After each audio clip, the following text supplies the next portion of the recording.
Sejam todos muito bem-vindos à nossa terça teológica, o nosso momento todo especial de refletirmos na palavra de Deus, esse tempo que temos reservado toda semana para olharmos para as Sagradas Escrituras e nela encontrarmos verdadeiras riquezas que a palavra de Deus nos proporciona. E temos já alguns dias conversado sobre a biografia dos apóstolos de Jesus, conversando um pouquinho sobre cada um deles, sobre o que eles representaram em nossa vida. Já falamos sobre Simão Pedro, falamos um bom tempo sobre ele, entendemos muito sobre a vida, sobre a história de Simão Pedro e como terminou a vida dele. E também iniciamos na última aula a nossa conversa a respeito de Tiago, especificamente falando dos Tiagos que constam na Bíblia, mas muito mais em histórias posteriores contadas por outros autores a respeito desses homens, como viveram, como seguiram a Cristo, mas acima de tudo, como foi o seu legado missionário e como eles encerraram a vida deles. Teremos o privilégio de conversar um pouquinho sobre Tiago Maior.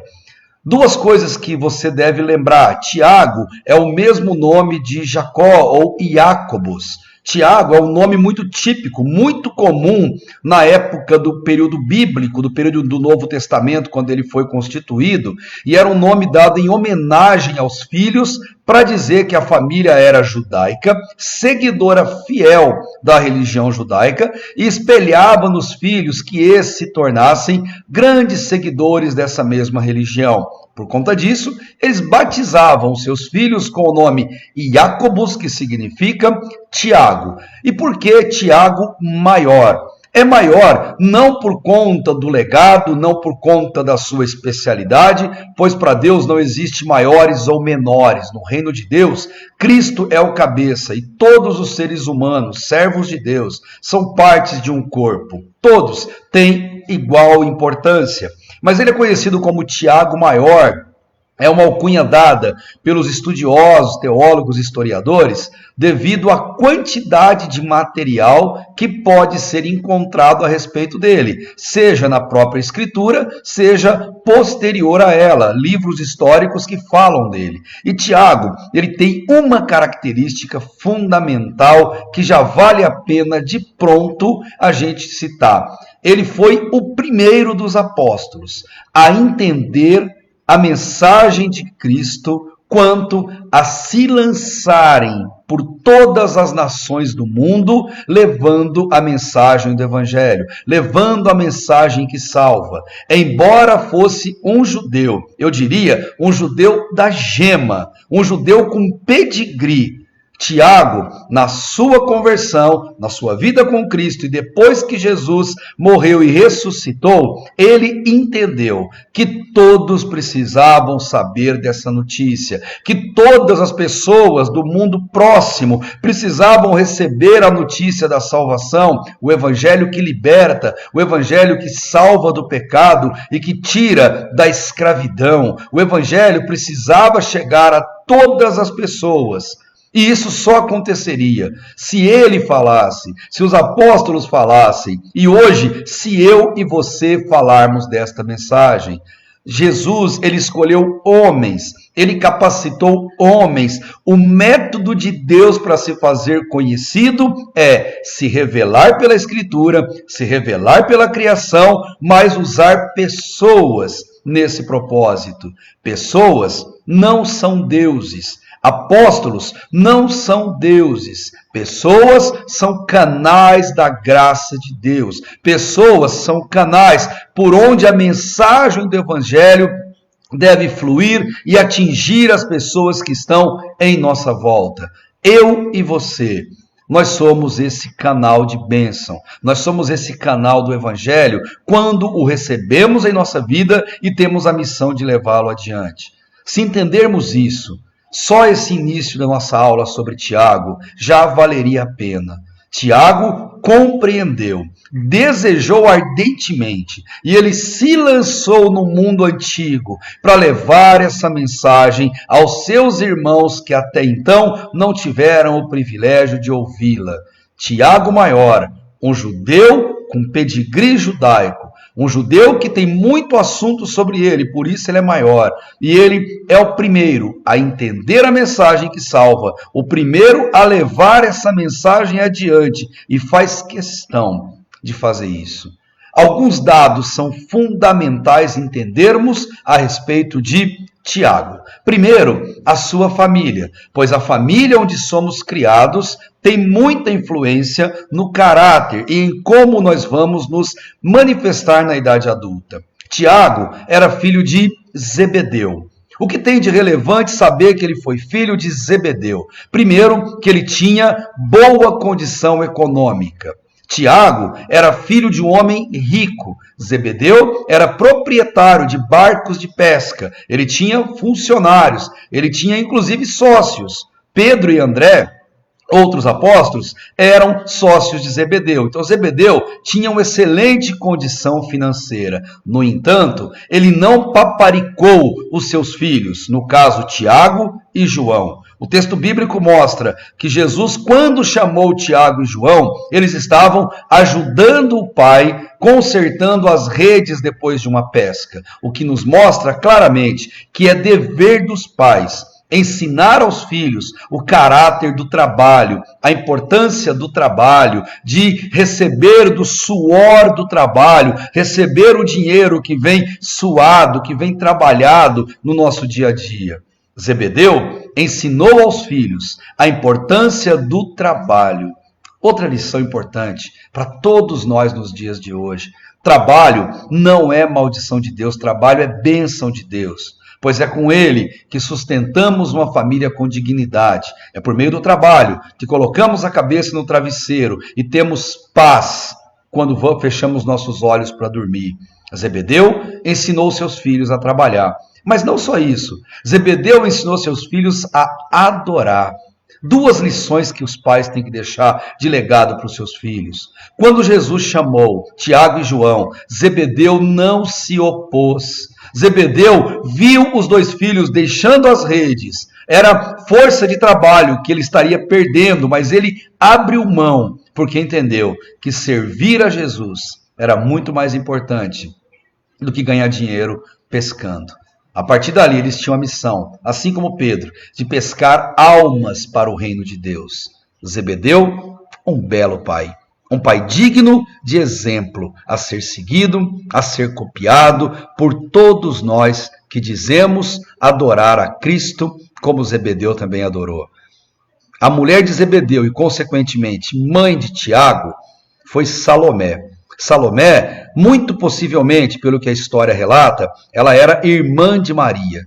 Se Salomé era irmã de Maria e Maria foi a mãe de Jesus, os filhos de Salomé e Zebedeu eram primos diretos de Jesus. E naquele período as famílias viviam juntas. Então, uma conclusão óbvia nos leva a ter: Jesus nasceu, cresceu, se desenvolveu e viveu com Tiago e João, filhos de Salomé, irmã de Maria, e de Zebedeu, o seu marido. Tiago e João, como os demais apóstolos, em sua maioria, eles viveram e conviveram com Jesus. Não foi nenhuma surpresa quando Jesus chegou até eles e disse: venham comigo, eu tenho uma missão para vocês. E eles foram, seguiram a Jesus, porque primeiro, eles conheciam as Escrituras, as profecias, aquilo que falava do Messias. Eles esperavam o Messias e viram em Jesus, o seu primo, a possibilidade de ser essa pessoa conforme estava profetizado. Falando tudo isso, é importante você saber: Tiago, filho de Zebedeu, filho de Salomé, primo de Jesus e irmão de João, no caso João, apóstolo, aquele que vai escrever, além do livro de Apocalipse, o evangelho que leva o seu nome, o evangelho de João. Outra característica muito importante: Tiago, embora tivesse todos esses privilégios, Tiago não era divino. Tiago não era Deus. Tiago não era perfeito, vamos dizer assim. Tiago era um ser humano. Uma pessoa, como qualquer um de nós. E por conta disso, ele tinha também os seus objetivos de vida. E como judeu que era, ele acreditava piamente que Jesus fosse o rei, que Jesus iria reinar sobre a Palestina, expulsar os romanos que ali estavam e reinaria com toda tranquilidade naquele lugar. Essa era a esperança de Tiago, que também era de João, que também era de Simão Pedro, que também era dos demais apóstolos. Eles tinham dificuldade em acreditar na divindade de Jesus, mas não tinham problemas em acreditar que ele fosse o rei esperado para governar com um braço de ferro sobre aquele povo. E olha, um erro muito comum de um seguidor de Cristo que se abateu sobre a vida de Tiago e do seu irmão João. Certa vez, eles foram com Jesus em uma vila, em um local, e ali as pessoas expulsaram Jesus e eles de lá. Não quiseram ouvir da mensagem do Evangelho. Como eles andavam lado a lado com Jesus, eles tinham muita intimidade, que juntos com Pedro, era intimidade que nenhum dos outros tinham. Eles entenderam que eles tinham tanto poder quanto Jesus, ou mais até do que Jesus. E eles viram para Jesus, o texto de Marcos, no capítulo 3, lá no versículo 17 em diante, mostra exatamente isso. Que eles se viram para Jesus e têm a ousadia de dizer para ele, se o Senhor quiser, se o Senhor permitir, nós clamaremos a Deus e fogo do céu vai cair sobre essa cidade. Essa cidade impenitente, essa cidade vai ser totalmente destruída por conta dessa arrogância. Jesus, percebendo a ignorância deles, meio que balançou a cabeça e deve ter pensado consigo mesmo, tanto que disse, Tiago e João, vocês não passam de pessoas altivas, vocês estão achando que vocês têm o poder, e apelidou eles de Boanerges, ou filhos do trovão. Impressionante, como até hoje, muitos seguidores de Cristo acham que têm poder. O poder nunca foi do ser humano. A graça não é do ser humano, a graça é de Deus, o poder é de Deus, o poder é do Espírito Santo. Pessoas não são deuses, embora muitos homens acham que são divinos, acham que têm o poder de colocar a mão e resolver tudo, de falar e acontecer. Não, na Bíblia, pessoas só são homens falhos em seus delitos e pecados. O poder vem de Deus. Toda capacitação humana vem de Deus. Homens só são vasos de barro, mas o poder dentro de nós é que é precioso. João e Tiago, eles não entenderam isso de imediato. Então eles acharam que o poder estava neles. Aquilo precisava ser consertado, e Jesus vai trabalhar isso de um jeito muito especial na vida desses dois irmãos. Como o nosso foco está em Tiago, ou Tiago maior, irmão de João, filho de Zebedeu e de Salomé, alguns fatos interessantes vale a pena a gente dar uma olhada. Primeiro fato interessante, Tiago, ele é o segundo na hierarquia dos apóstolos. O que isso significa? Que numa cultura judaica, o mais velho vem primeiro. E na sequência, o segundo mais velho, até o de menor idade, ou aquele que tem algum tipo de conduta arrogante, imoral e detestável, como foi o caso de Judas Iscariotes. Ele é o segundo na hierarquia. Olhando para Marcos, capítulo 3, versículo 16, mostra a relação dos apóstolos. Permita-me ler para você. Diz assim, estes são os 12 que ele designou. Simão, a quem deu o nome de Pedro, e no versículo 17, Tiago, filho de Zebedeu. Se ele era o segundo na hierarquia, isso tinha uma relevância. Ele tinha uma influência sobre os demais, ele tinha força na palavra e a palavra dele tinha peso. Olhando para esse detalhe, nós temos uma segunda curiosidade. Ele é o primeiro mártir entre os apóstolos. Bom, o que é mártir? Mártir vem da palavra martiria, que é a mesma palavra usada para testemunha. Então entendam o que eu quero dizer para você. Quando na Bíblia aparece a palavra testemunha, ela tem dois significados. Ou é aquele que viu, que presenciou alguma coisa e vai dar um relato fiel daquilo, como nós conhecemos hoje, ou a testemunha usada no sentido de mártir, daquele que vai morrer violentamente por uma causa. Quando Jesus virou para os apóstolos, após a ressurreição, e disse a eles: olha, me aguardem, porque sobre vocês descerá o Espírito e vocês receberão poder. E poder para quê? Para serem minhas testemunhas em Jerusalém, na Judéia, Samaria e confins da terra. Isso está escrito em Atos, capítulo 1, versículo 8. O que Jesus disse para eles é que eles receberiam poder, que é o Espírito Santo, e que eles seriam suas testemunhas. Só que Jesus está dizendo testemunha no sentido de mártir. Jesus está dizendo em letras garrafais: vocês morrerão por causa de mim. Vocês serão martirizados, torturados e assassinados por causa de mim. Os apóstolos entenderam o ser-me-eis testemunhas como sendo aquela testemunha que vê, que escuta e que fala daquilo que viu. Mas Jesus disse: vocês morrerão por causa do Evangelho. O método de Deus para a igreja primitiva sempre foi construir a sua igreja e alicerçar a sua igreja por meio do sangue dos seus servos fiéis. Como eu sempre cito, Tertuliano, ele vai dizer a frase tão famosa dos primeiros pais da igreja, que o sangue dos mártires na terra é a semente do Evangelho, e sempre foi assim. Eles receberam uma sentença não de morte, uma sentença de vida, pois o legado que eles deixariam seria o fundamento da igreja cristã. A igreja seria fundamentada a partir do testemunho, do sacrifício de cada um deles. Hoje em dia, a palavra testemunho no sentido religioso, ela acaba sendo muito mal colocada. Quando se pede para alguém dar testemunho, a pessoa entende que tem que contar vitória, que tem que contar milagres, que tem que falar para todo mundo ouvir de uma grande conquista dada de maneira mágica espiritual na vida dela. Quando, na verdade, todo cristão é chamado a ser um mártir.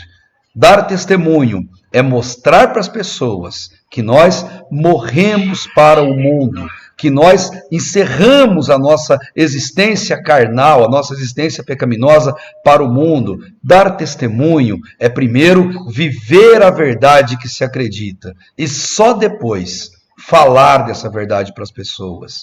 Esse é o verdadeiro conceito de testemunha, morrer para nós mesmos, negar a nós mesmos, mudar a nossa forma de pensar, como tanto texto bíblico vai dizer, para só assim dar testemunho. Há quem diga, uma frase tão famosa, que aquilo que nós somos grita tão alto que a pessoa é capaz de não ouvir o que nós estamos falando. Portanto, comportamento é tudo na vida de um cristão. Eu me lembro muito de Napoleão Bonaparte, atribuem a ele uma frase muito interessante, que quando perguntado o que ele falava a respeito do exemplo, se a atitude era o melhor caminho a seguir, ele dizia: não, o exemplo não é o melhor caminho, o exemplo é o único caminho a seguir. Testemunho é mostrar que nós fomos martirizados, que nós morremos para uma vida velha e renascemos para uma vida nova. É um contexto bem diferente disso. E Tiago, ele é o primeiro mártir. Ano 44 depois de Cristo. Pouco mais de 10 anos da morte e ressurreição de Jesus. Tiago, ele está em Jerusalém. E ao chegar em Jerusalém, ele está junto com Simão Pedro, os dois mais velhos dentre os apóstolos. E ali, Herodes Agripa I, ele está dando uma grande festa, vai ser a Páscoa no domingo. E naquela grande festa, Herodes resolve prender a Tiago e a Pedro, porque eles estavam pregando o evangelho em meio àquele monte de idolatria, aquele monte de legalismo. E ao pregar o evangelho, eles provocavam tumultos entre as pessoas, e Herodes manda prender os dois, coloca Pedro na prisão, mas o próprio Tiago, ele não encarcera. Ele manda Tiago se ajoelhar em praça pública, diante daquele monte de gente, pois na época da Páscoa, uma das 3 grandes festas judaicas, Jerusalém ficava apinhada de gente. De todos os povos, línguas, nações da antiguidade, iam para Jerusalém. E ao chegarem ali em Jerusalém, aquele movimento grande de gente, Tiago é levado para o meio da praça, colocado de joelhos, pego pelos cabelos, e um capataz, com a espada na mão, aguarda a ordem de Herodes Agripa I sobre o que deveria fazer. E Herodes determina: matem a esse apóstolo. E ali Tiago tem a cabeça cortada. Ali Tiago encerra a sua existência. Pouco mais de 10 anos, ou praticamente 10 anos depois da morte de Cristo, o primeiro dos apóstolos experimenta aquilo que eles não entenderam, de Atos 1, versículo 8. Que eles receberiam poder, o Espírito Santo, e eles seriam minhas testemunhas, meus mártires. Primeiro em Jerusalém, depois na Judéia, depois Samaria, depois confins da terra. Tiago, ele inaugurou o martírio dos apóstolos, ali em Jerusalém.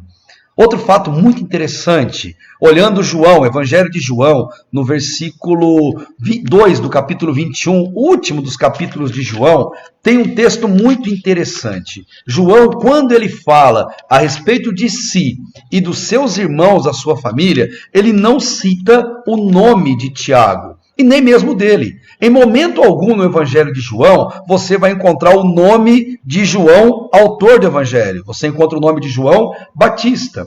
Todas as vezes que João fala de João, ele está falando de João Batista, pois quando se refere a ele, ele diz o que o nome dele significava em linguagem aramaica, que significa João, amado por Jeová, ou aquele a quem Jesus amava. Tiago, o seu irmão, João não cita o nome dele. João, quando fala dele, simplesmente fala que ele é filho de Zebedeu, juntamente com o próprio João. Versículo 2 do capítulo 21 diz assim: estavam juntos Simão Pedro, Tomé, chamado Dídimo, Natanael de Caná da Galileia e os filhos de Zebedeu, ou seja, o próprio João e Tiago.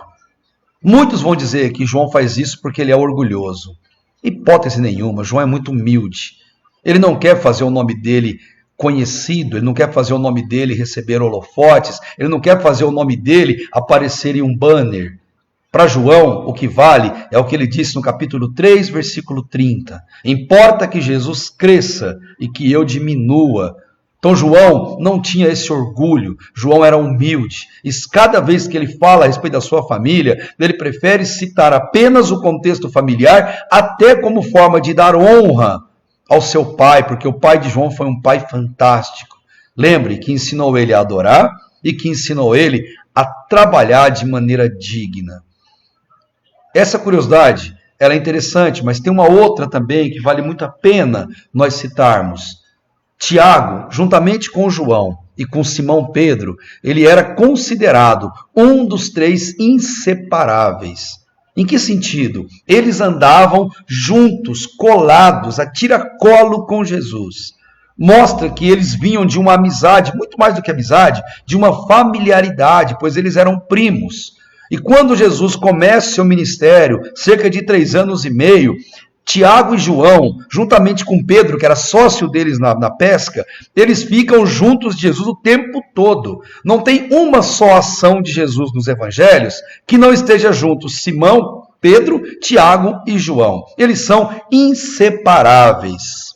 Porém, quando Jesus ressuscitou, quando eles foram para Jerusalém, quando eles recebem o Espírito Santo e ocorre o Pentecostes, eles se separam. O versículo 13 de Atos, capítulo 1, diz assim: quando chegaram à cidade, eles subiram ao aposento superior de uma casa, onde já estavam Pedro e João, Tiago e André, os demais apóstolos. E no versículo 14, e ali todos se dedicavam à oração, juntamente com as mulheres, com Maria, mãe de Jesus, e com os irmãos dele. No caso, os irmãos dele, os irmãos de Jesus. Sabemos que Jesus teve 4 irmãos, filhos de Maria e de José. Já vimos isso, inclusive. E ali eles estão juntos. A partir desse momento, eles se separam.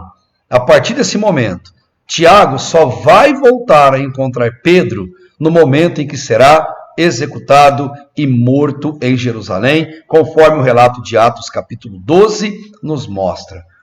Ele é o segundo na hierarquia, ele só é mais novo do que Pedro, ele é o primeiro mártir a morrer pelo evangelho e dar esse testemunho pelo sangue dele que foi derramado ali em praça pública.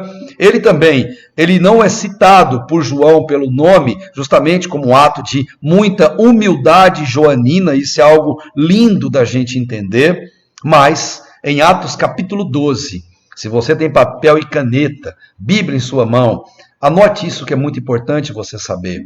Ali em Atos capítulo 12, nós temos a história de Herodes Agripa I. Herodes virou um título para governantes, reis ali sobre a Palestina na época de Jesus. Vem a partir de Herodes o Grande, aquele que mandou matar os bebês, que tentou achar Jesus bebezinho para matá-lo, lá no início da história de Jesus mesmo. Dele, outros Herodes vieram, como uma forma de uma descendência dele, todos usavam esse nome como uma forma de título, muito mais do que nome, um título que eles usavam honorífico naquela época. Herodes era o governador, uma espécie de rei ali em Jerusalém. E Atos, no capítulo 12, mostra uma característica muito interessante desse homem. No versículo 21 ao versículo 23, mostra que Herodes era um baita de um bajulador. Ele era o que chamamos hoje de um puxa-saco de César, um puxa-saco de Roma. Herodes, ele fazia de tudo para agradar a Roma, mesmo que isso representasse sacrificar seus próprios irmãos. Prova disso, que ele mandou matar Tiago em praça pública para que isso agradasse as pessoas que pediam para que isso acontecesse. Aqueles que queriam pôr um fim na escalada do evangelho que chegava até aquelas pessoas. Porém, esse bajulador, nesse dia de festa, lotado de gente, ele quis demonstrar todo o seu poder. Queridos, vejam o peso que a arrogância tem sobre a vida de alguém, o orgulho. Versículo 21. No dia designado, Herodes, vestido de trajes reais, sentou no trono e passou a dirigir-lhes a palavra. E ele falava tão bonito, ele bajulava as pessoas, palavras doces, palavras motivacionais. Ele parecia um verdadeiro expositor ali, um verdadeiro coaching para convencer as pessoas. Do mal, é claro.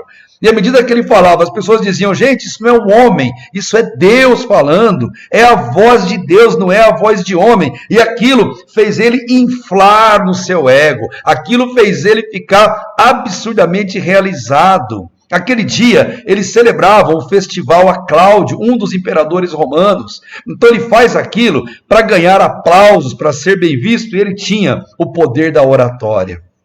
Como que uma oratória mal utilizada, ela é venenosa e perigosa.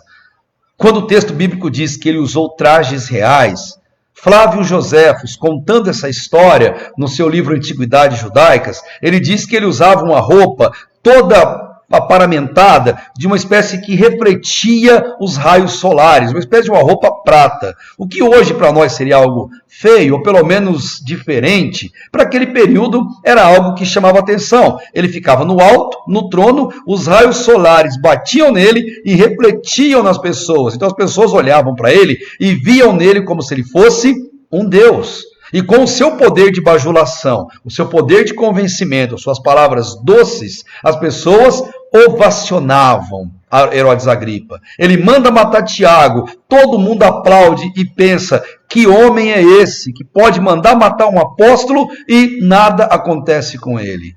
Mas aí, por ter feito isso, por ter se orgulhado, por ter se achado Deus, o texto bíblico diz que, versículo 23, no mesmo instante, o anjo do Senhor o feriu, porque ele não deu glória a Deus, mas pegou a glória para si, a honra para si, e comido de bicho, morreu. Ou numa versão mais atualizada, e comido por vermes, morreu. O texto bíblico não se preocupa em explicar como foi a morte dele, mas Flávio Joséfos, na Antiguidade Judaica, fez questão de relatar exatamente como foi a morte dele. Ao sair do trono aquele dia, esse homem adoeceu. E ao adoecer, conta-se a história de Flávio Joséfos, que ele ficou 5 dias e 5 noites horríveis, horripilantes. Joséfos diz que esse homem gritava, chorava e gemia 24 horas por dia. Não havia medicação que pudesse resolver as dores lancinantes que esse homem tinha. Não tinha UTI, não tinha anestesia, não tinha morfina. Não tinha tecnologia para isso na época. E esse homem gritava a tal ponto que todos no palácio e em volta ouviam os gritos de dor dele. E as pessoas tinham que tirar bichos, vermes do corpo dele. E quanto mais verme tirava, mais verme aparecia. Isso acontece até hoje com pessoas com determinado tipo de doença, mesmo câncer, porque esses vermes são produzidos de dentro para fora, eles não vêm de fora para dentro. O nosso próprio corpo é que produz, tanto que na decomposição do nosso corpo, esses vermes são os que atuam, se a gente pode chamá-los assim. E esse homem morreu de maneira cruel. Mas isso não foi maldade de Deus. Isso é para Deus, para mostrar que a glória só é devida a Deus. Deus não divide a sua glória com ninguém. Homens não são deuses. Homens são criaturas de Deus, filhos de Deus, servos de Deus e canal da graça de Deus para os outros. Se os religiosos dessa época, se os políticos dessa época, se os poderosos dessa época entendessem isso, tanta gente se acha Deus, se acha poderoso, esquece, gente, que no cemitério todos os poderosos que se achavam Deus estão lá. Se esquecem que todos nós somos exatamente a mesma essência. E Deus conhece nossa essência e sabe que nós somos pó. Herodes pagou um preço alto. Não só por ter executado aquele homem, pois era propósito de Deus, mas ele foi executado por não ter dado glória ao Senhor e se achado alguém maior do que o próprio Deus. A beleza de Tiago também se encontra na sua execução. Atos, capítulo 12, versículo 2, o ano é 44 depois de Cristo, diz assim: e matou ao fio da espada Tiago, irmão de João. Ele foi decapitado em praça pública. E o relato interessante que a história conta é que ele foi entregue, ele foi dedurado, vamos dizer assim, por um companheiro de ministério que tinha ali. Esse companheiro de ministério contou para as pessoas que estavam ali, para os religiosos: olha, Tiago, que estava desaparecido há uns 10 anos, ele está aqui na festa, ele está em Jerusalém. E esse rapaz foi usado como traidor para pegar e prender. A ideia que ele tinha era que Tiago seria preso, juntamente com Pedro.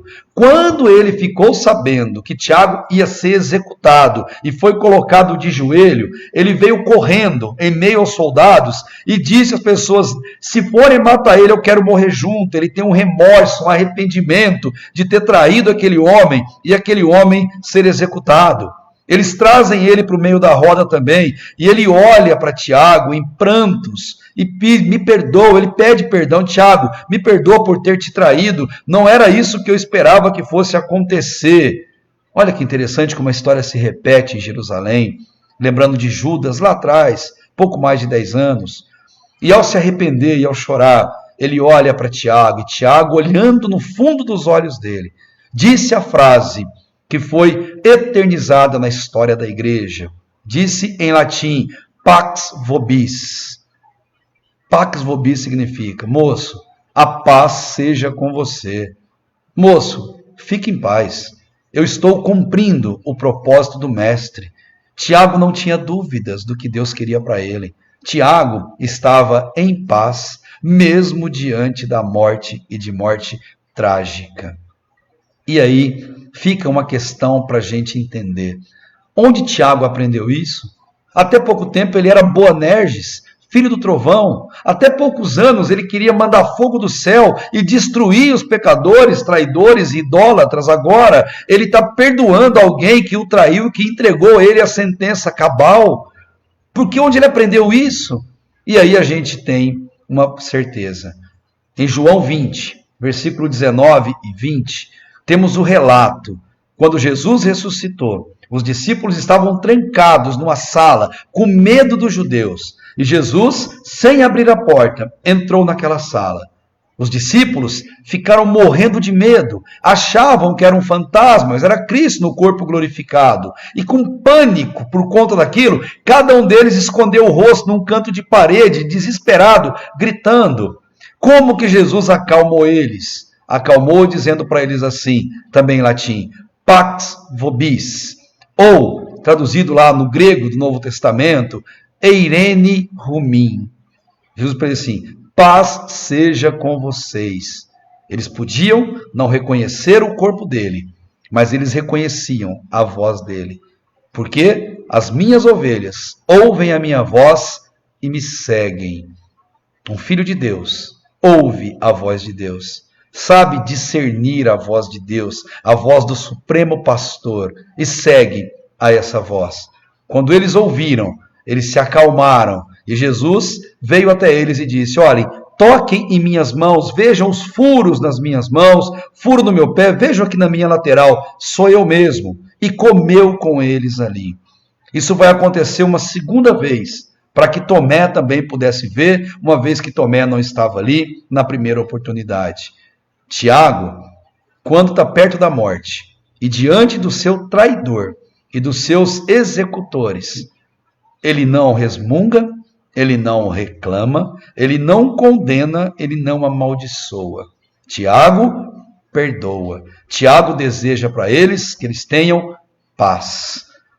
O mesmo que Jesus fez quando foi crucificado, o mesmo que Estevão fez quando foi apedrejado, o mesmo que Paulo fez quando foi decapitado, o mesmo que grandes homens fizeram quando foram amarrados e queimados em fogueiras, dado às bestas no Coliseu ou mortos de várias maneiras cruéis. Diante do fim trágico, um filho de Deus deseja paz. Por isso que no meio cristão, os cristãos se cumprimentam com a paz do Senhor, a paz de Cristo, graça e paz, como Paulo ensinou, como um padrão para a igreja neotestamentária que seja, mas seja como for. Os cristãos se cumprimentam com paz, desejando que a paz esteja com você. Quando alguém te cumprimentar com paz, se você receber esse desejo, você devolva-o, desejando paz para aquela pessoa também. Porque Jesus disse, quando você deseja paz e a pessoa não o recebe, não o aceita, fique tranquilo, porque aquela paz volta para você. E aquele a quem você desejou, infelizmente, abre mão de um privilégio em sua vida. Tiago tem muito a nos ensinar, muito. Até aqui, nós temos grandes verdades sobre a vida desse homem. E essas grandes verdades, elas vão passar também por algumas lendas. Mas para entendermos um pouquinho dessas lendas, caminhando para o final da história dele, a gente deve observar por que em Atos 12, ou pouco mais de 10 anos da morte de Cristo, só Tiago morreu, e não os outros apóstolos que estavam ali com os seus ministérios. E aí a gente volta um pouquinho atrás, em Marcos 10, versículo 38, quando Pedro está narrando essa história lá em Roma, ele diz assim, que Jesus lhes disse, para quem? Para Tiago e para João. Diz para ele assim, olha, vocês não sabem o que vocês pedem. Por quê? Os dois, em dado momento de ministério, eles vieram para Jesus e pediram para ele que eles queriam um ficar à direita e outro à esquerda quando ele governasse no reino. Literalmente querendo dizer, queremos ser o seu primeiro-ministro, seu homem-chefe mais importante quando o Senhor assumir o governo ali no templo de Jerusalém. Eles achavam que Jesus seria um governador humano, um rei humano. Jesus diz, vocês não sabem o que vocês pedem. Por acaso vocês podem beber o cálice que eu bebo e ser batizados com o batismo com que eu sou batizado? E eles na hora disseram, podemos, Jesus, claro. Cristo falou assim, bom, já que vocês estão dizendo, vocês beberão o cálice que eu beber e serão batizados com o batismo que eu receber. O que Jesus está falando é uma metáfora a respeito do destino deles e da imersão deles na morte, no martírio, como de fato aconteceu. Eles não entenderam. Eles acharam que Jesus estava prometendo um lugar no reino para cada um deles. E de fato, Ele prometeu um lugar no reino eterno. O reino de Deus não é desse mundo, é da eternidade. Não somos cidadãos dessa terra, mas cidadãos do lar celestial. Jesus não veio para nos enriquecer com coisas, com patrimônio. Ele veio para salvar a nossa alma e, como recompensa, tantas bênçãos ele nos coloca, inclusive algumas delas materiais, por que não? Mas Jesus, ele não morreu na cruz para que tivéssemos coisas, mas sim para que tivéssemos vida, e vida abundante, e vida eterna que nunca cessa na eternidade. Por isso, só Tiago morreu ali. Mas veremos que no decorrer da história, um a um, todos eles foram sendo sacrificados pela causa do Evangelho. Jesus, ao encerrar o Evangelho de Mateus, no capítulo 28, versículo 19, ele deu uma ordem que chamamos até hoje de mandato cultural ou missionário, que é a comissão dele a todos os seres vivos cristãos que o servem. Ele disse, portanto, ide, é uma ordem que ele diz, ide é indo, comece e não pare, continue indo, e ensinai todas as nações, batizando-as em nome do Pai, do Filho e do Espírito Santo. A ordem para um cristão é ir ao mundo levando a mensagem que salva. Assim que ele está ali, Tiago, ele está lá junto com seus outros irmãos, assim que ele recebe do Espírito de Deus, e é ali que ele entende que ele tem que se lançar ao mundo, ele é o primeiro dos apóstolos a sair pelo mundo desconhecido. E ele tem um desejo no coração, um desejo colocado no coração dele pelo próprio Jesus. Tiago, ele tem um desejo de ir para o lugar mais longe conhecido. Cristo não falou que eles seriam testemunhas em Jerusalém, Judéia, Samaria e confins da terra? Confins da terra, no contexto bíblico do Novo Testamento, significa Espanha, Península Ibérica, na Europa. Eles entendiam disso. E eles sabiam que esse era o lugar mais longe conhecido naquela época. E ele pensou, é para lá que eu vou. Por mais difícil que seja, o caminho é longo, serão muitos meses e anos para chegar lá. Outros idiomas, outro tipo de gente, outro tipo de crime, de situação que eu vou ter que enfrentar, mas é para lá que eu vou para o desconhecido, porque Jesus me disse que eu tenho que ir em todas as nações, ensinando, batizando cada um deles. O que levou Tiago a se encorajar e a ir aos confins da terra, a Espanha, a Península Ibérica? Foi justamente a confiança que ele tinha em Deus, naquilo que Deus faria, porque Jesus terminou de dar essa ordem, dizendo, e eu estarei com vocês todos os dias até a consumação dos séculos. Com a certeza dessa, gente, quem pode arredar o pé? Com uma convicção dessa, quem pode ter medo do que nos espera lá na frente? E ele vai para a Espanha levar a palavra de Deus. Até aqui, são fatos que a história da igreja confirma, que a história da igreja tem como verdadeiros, e a gente não tem muito problema com isso. Os problemas vão surgir daqui a pouco com as lendas que contarão a respeito disso. Talvez você está se perguntando, mas por que ele quer ir para a Espanha? Ele não poderia ir para um lugar um pouco mais perto? Não poderia ir até Roma, até Itália? Por que tão longe? Primeiro que aquele lugar era estratégico e conhecido na época. Jonas, quando fugiu da presença de Deus, ou pensou que daria para fugir, ele foi para onde? Para Tarsis. E Tarsis significa Espanha, ou confins da terra. Olhando no Antigo Testamento, tanto o primeiro livro de Reis, capítulo 10, versículo 22, o Salmo 48, 7, Isaías 2, versículo 16, e Jeremias 10, versículo 9, eles falam de Tarsis, eles falam da Espanha, porque a Espanha era um grande fornecedor de materiais preciosos e de alimentos. Era um lugar muito importante naquele contexto. Eles conheciam das riquezas que vinham de lá. Tanto é verdade que Paulo, em Romanos capítulo 15, versículo 24 e 28, ele demonstra sua clara intenção de ir até a Espanha, evangelizar e levar do amor de Deus. Muitos historiadores bíblicos acreditam que isso aconteceu de fato, que Paulo foi para a Espanha, mas na Espanha Paulo quebrou a cara literalmente.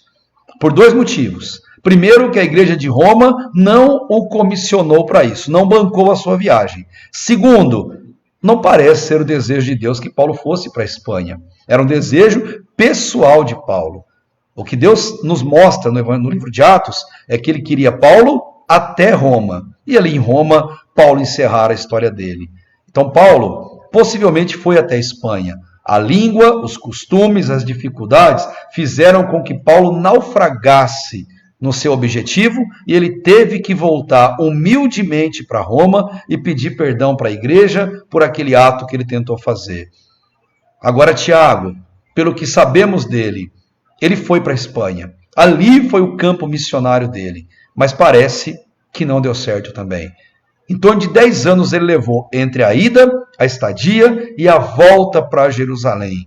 A Espanha teve dificuldades em receber o evangelho vindo desse homem. Mas por que o interesse tão grande de ir para lá? E Paulo também, logo depois que essa vontade, esse livro do Taylor, que chama A Chegada dos Santos, né, ou A Vinda dos Santos, é muito interessante porque ele faz um comentário. Ele diz assim: em cerca de 19 depois de Cristo, Tácito nos informa que 4.000 jovens, afetados pelas superstições judaicas e egípcias, foram transportados da Itália para Sardenha, ou seja, de Roma para a Espanha. E ele conta, Joséfo, que eles são 4.000 judeus que foram banidos ou se alistaram forçosamente. Ou seja, 4.000 jovens judeus tiveram que ser banidos ou alistados para irem para a Espanha. Se isolaram de suas famílias. E num contexto tão familiar da antiguidade, as famílias ficaram muito abaladas, pois sabiam que nunca mais em vida eles voltariam a ver os seus entes queridos. Isso causou uma consternação e muito provavelmente esse sentimento afetou Tiago. Tiago via mães chorando, filhos chorando, esposa chorando, a ausência dos seus entes queridos. E Tiago, ao entender a mensagem do evangelho que salva, ele tem o desejo de ir até lá, porque esses homens constituíram família na Espanha. Ele quer ir até lá, levar essa mensagem para aqueles homens também. E ele vai para lá. Ele vai até a Espanha, porque ele tem esse interesse claro e clássico no seu coração. Até aqui, poderíamos terminar a nossa aula, porque o que vem a partir disso são lendas que foram contadas, divulgadas no período antigo da igreja. Nada disso se comprova, pois não sabemos o que ele fez na Espanha, só sabemos que não deu certo a ida até ali, e ele retornou para Jerusalém e morreu em Atos capítulo 12, versículo 2. Mas as lendas, com muito mais interesse ritualístico, turístico, religioso, com muito mais interesse em atrair peregrinação financeira, criaram a ideia de que ele fez um caminho conhecido como Caminho de Compostela. E vão dizer que ali Santiago fez esse trabalho, que Santiago, no caso, São Tiago, que é o irmão de João. Eles vão contar, mas isso é lenda, que ele passou por Zaragoza, um estado lá na Espanha, e ali ele falhou no evangelismo, ele não teve sucesso, ficou muito desanimado, como Paulo desanimou, e ele quis retornar para Jerusalém. E ao demonstrar esse interesse, conta-se a tradição, já que ela é católica, que Maria apareceu para ele, pois eles criam que Maria foi assunta ao céu, então ela não tinha lugar fixo, ela podia aparecer em qualquer lugar. São as famosas aparições de Maria. E eles vão dizer que Maria apareceu para ele e, passando a mão na cabeça de Tiago, disse para ele: força, anime-se, tem uma missão para você cumprir aqui. E, com o tempo, criaram-se essas lendas, visando peregrinação, inclusive traçaram o possível caminho que ele fez para chegar até Compostela. E esse, até hoje, é um caminho de peregrinação, muito visitado. Muitos peregrinos fazem esse caminho com o intuito de terem uma experiência com o divino, com o intuito de terem uma experiência com humildade e se sentirem mais próximos de Deus e ter uma experiência espiritual. Mas isso É lenda. Não tem fato. Nada na história comprova isso. E pior, é uma prática que pode gerar na pessoa o sentimento de mérito. Que ela tem algum mérito, está se sacrificando para receber as bênçãos de Deus. E a palavra de Deus é muito clara quanto a isso, que Deus ele quer de nós misericórdia e não sacrifício. Deus ele quer de nós atitudes e não propostas, práticas de sacrifícios que possam colocar no nosso coração que temos algum mérito, alguma participação no processo de salvação. Salvação é só por Deus e não é por nós, é apesar de nós. E a única coisa que Deus deseja, determina e espera de nós é arrependimento sincero dos pecados. O caminho de Santiago, ele entrou para a história já há 12 séculos. Você vê, não é tanto antigo assim. É coisa mais recente na história da humanidade, porque disseram que encontraram restos mortais do apóstolo Santiago ali. Mas, na verdade, depois da morte dos apóstolos, alguns séculos depois, houve uma grande procura por restos mortais, por relíquias desses homens, e espalhavam essas relíquias por vários lugares do mundo, tudo com o intuito de turismo religioso, peregrinação religiosa. Então, muito possivelmente foi levado, muito tempo depois, lá para esse lugar, onde chama de Caminho de Santiago de Compostela, onde tem uma igreja antiga, muito bonita, em forma de cruz, para onde os peregrinos devem se dirigir nesse caminho que eles fazem ali, em nome da fé. A fé é sempre algo admirável. A fé das pessoas sempre é algo que deve ser reconhecido e louvado, mas a fé verdadeira, ela tem que ser unicamente em Cristo. E assim, a gente pode caminhar, terminar a nossa aula a respeito de Tiago Maior. E uma frase que me marcou muito, que eu quero citar aqui para vocês. Nós falamos de Tiago Menor na última aula, sem muita expressão, quase nada se sabe dele. Ele viveu no obscurantismo total, no entanto, o seu legado é de bênção e é tão maravilhoso. Tiago Maior já tem muito texto, muita coisa sobre ele nas escrituras e na história da igreja, mas essa frase diz: se o sucesso apostólico e a consequente notoriedade histórica de Tiago Maior nos incentivam a vida de audaciosos empreendimentos pela causa do Evangelho, a quase absoluta obscuridade de Tiago Menor nos assegura que, mesmo quando ignorados ou desprezados, nosso Pai que vê em secreto certamente nos recompensará. Porque Deus, Ele vê as nossas obras, Ele vê em secreto. Nós não precisamos de holofote, nós não precisamos fazer nada para se aparecer, mas simplesmente cumprir a vontade de Deus em secreto, porque em secreto Deus nos recompensará. Essa é a lição deixada por Tiago Menor, mas é a lição deixada também por Tiago Maior. Nesses 10 anos de ministério que ele teve, curto, ele conseguiu demonstrar um desejo enorme de levar o Evangelho a um mundo distante, de levar o Evangelho aos seus irmãos que também precisavam receber essa mensagem. Eles precisavam receber e Tiago Maior precisava falar. Que belo legado para mim, que belo legado para você entender isso em nossa aula. E por fim, algo fantástico que fala muito ao meu coração e eu encerro assim. A frase que ele disse quando estava ajoelhado, com a espada prestes a cortar-lhe a cabeça, diante do seu amigo que, em prantos ou aos prantos, lhe pedia perdão por tê-lo traído e entregue aos soldados. A frase que ele disse àquele rapaz, que é Pax vobis, ou paz seja com você, que em grego eirene rumin, significa todos os bons desejos. O que Tiago Maior disse, olhando fundo nos olhos do seu amigo e naquele momento traidor. Ele olhou para ele e disse, o que eu espero para você é que você tenha todos os bons desejos, ou o que eu desejo para você é só o melhor. Paz seja com você. Que essa paz habite no seu coração. Que essa paz eu quero desejar para você. e que você também tenha o mesmo ímpeto de Tiago e possa desejar essa paz a todas as pessoas, buscar a paz com todos, porque o nosso Deus é um Deus de paz. Tiago Maior, um exemplo de martírio, de aguerrimento, um exemplo de amor pelas almas dos perdidos e também um exemplo de perdão e de paz. Obrigado por ter ficado conosco até esse momento, por acompanhar essas aulas a respeito da biografia dos apóstolos. Fique conosco para a nossa próxima Terça Teológica, onde abordaremos a vida de mais um dos apóstolos, e que Deus abençoe a sua vida, abençoe o seu crescimento na presença dele, e que por meio dessas biografias você deseje mais do que nunca amar e adorar a Deus do fundo do seu coração. Obrigado, fiquem todos na graciosa paz de nosso Deus, e a todos vocês, Eirene Rumim.